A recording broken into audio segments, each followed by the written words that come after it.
उत्तर प्रदेश की 9 विधानसभा सीटों पर उपचुनाव के लिए 20 नवंबर को वोटिंग होनी है। आज चुनाव प्रचार का अंतिम दिन था। सभी 9 विधानसभा सीटों पर सभी दलों ने जमकर पसीना बहाया। इस बीच हर बार की तरह इस बार भी चुनाव से पहले विपक्ष ने ईवीएम का मुद्दा उठाया। चुनाव के बीच ईवीएम का जिक्र ना हो, ऐसा हो ही नहीं सकता। बता दें कि मिर्जापुर की मंझवा सीट पर भी उपचुनाव हो रहा है। इस बीच समाजवादी पार्टी के सांसद व सपा के मंझवा विधानसभा के प्रभारी वीरेंद्र सिंह ने आज मिर्जापुर में प्रेस कॉन्फ्रेंस कर कई बड़े आरोप लगाए हैं। उन्होंने ईवीएम को लेकर बड़ा आरोप लगाते हुए कहा कि सूत्रों से जानकारी मिली है कि स्ट्रांग रूम से अलग एक कमरे में बीजेपी के पक्ष में मतदान की हुई 36 ईवीएम रखी गई हैं। ये बड़ा आरोप सपा सांसद वीरेंद्र सिंह ने लगाया है। वहीं प्रशासन पर भी कई आरोप लगाए हैं। उनका कहना है कि पुलिस विभाग के कुछ अधिकारियों की गुप्त मीटिंग हुई थी। उस मीटिंग में यह तय हुआ कि सपा बाहुल्य वाला जो गांव है उस पोलिंग पर चुनाव को डिस्टर्ब किया जाए ताकि मतदान का प्रतिशत कम हो सके, जिसको लेकर एक ज्ञापन निर्वाचन अधिकारी को दिया गया है। बता दें कि सपा संसद के इस आरोप से हल्का मच गया है।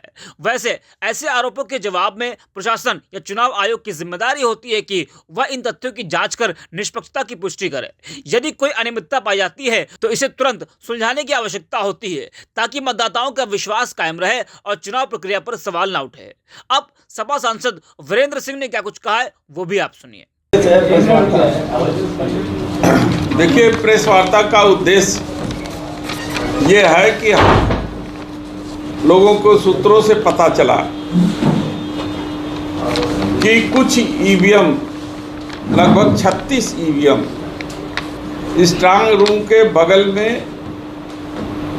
एक नींबू का पेड़ है, उसके बगल में एक कमरा है। उस कमरे में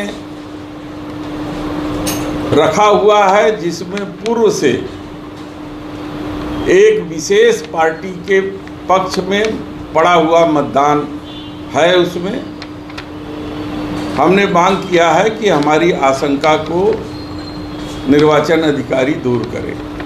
दूसरी,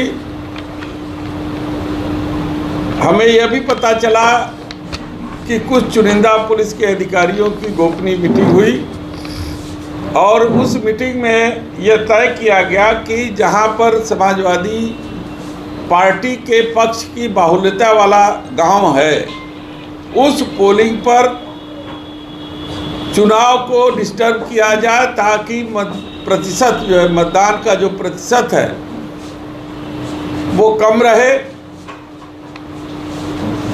इसकी सूचना हम लोगों ने एक ज्ञापन के माध्यम से निर्वाचन अधिकारी को दिया और उनसे अनुरोध किया कि मेरी इस आशंका को आप दूर कीजिए।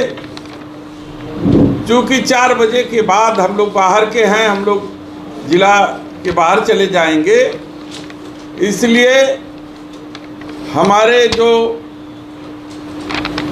चुनाव लड़ रही जो डॉक्टर ज्योति बिंद है, पार्टी की जो प्रत्याशी है, उसके एजेंट को और हमारे जिला अध्यक्ष या फिर जिला से जुड़े हुए किसी उनके द्वारा नामित सदस्य को के सामने हमारी इस आशंका को निर्मूल साबित करें ताकि हम लोगों की आशंकाओं का समाधान हो सके।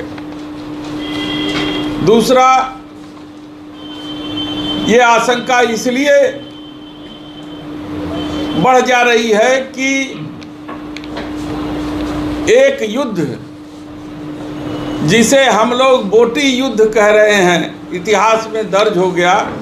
प्लासी का युद्ध, पानीपत का युद्ध, सब बहुत युद्ध हम लोगों ने इतिहास में सुना है और पढ़ा भी है, लेकिन बोटी युद्ध भी इस मंझवा के चुनाव में नामित हो गया।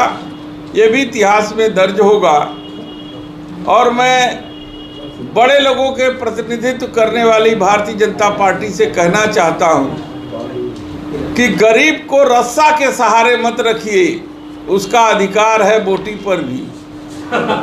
और इसलिए मैं आह्वान करता हूं कि अब भी आप जाग जाओ।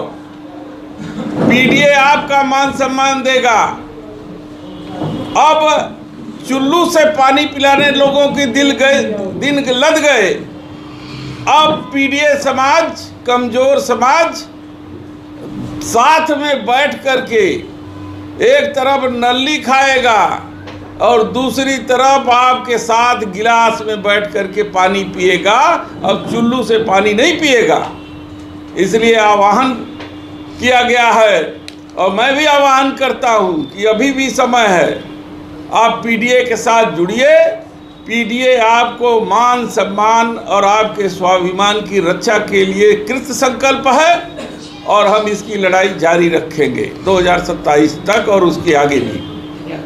कुल मिला कहना है आपका बीजेपी वोटी के सहारे वोट ले रही है। मेरा कहना है कि वो गरीबों और अमीरों में डिस्क्रिमिनेट करने वाली पार्टी है। वो अमीरों को वोटी देती है, गरीबों को रस्सा दे रही है और ये रस्सा का अधिकार गरीबों का नहीं रह गया है। अब वो साथ में बैठ करके बोटी और बोटी में वो भी नल्ली खाएगा।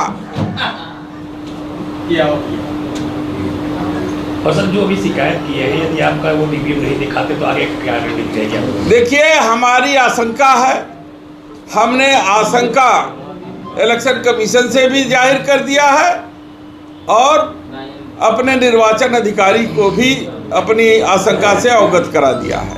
अब उनका कर्तव्य है कि इस आशंका को दूर करे ताकि निष्पक्ष चुनाव की जो प्रक्रिया है उसमें किसी भी प्रकार की शंका न रहे। शिकायत ईमेल से किया है, किससे किया है?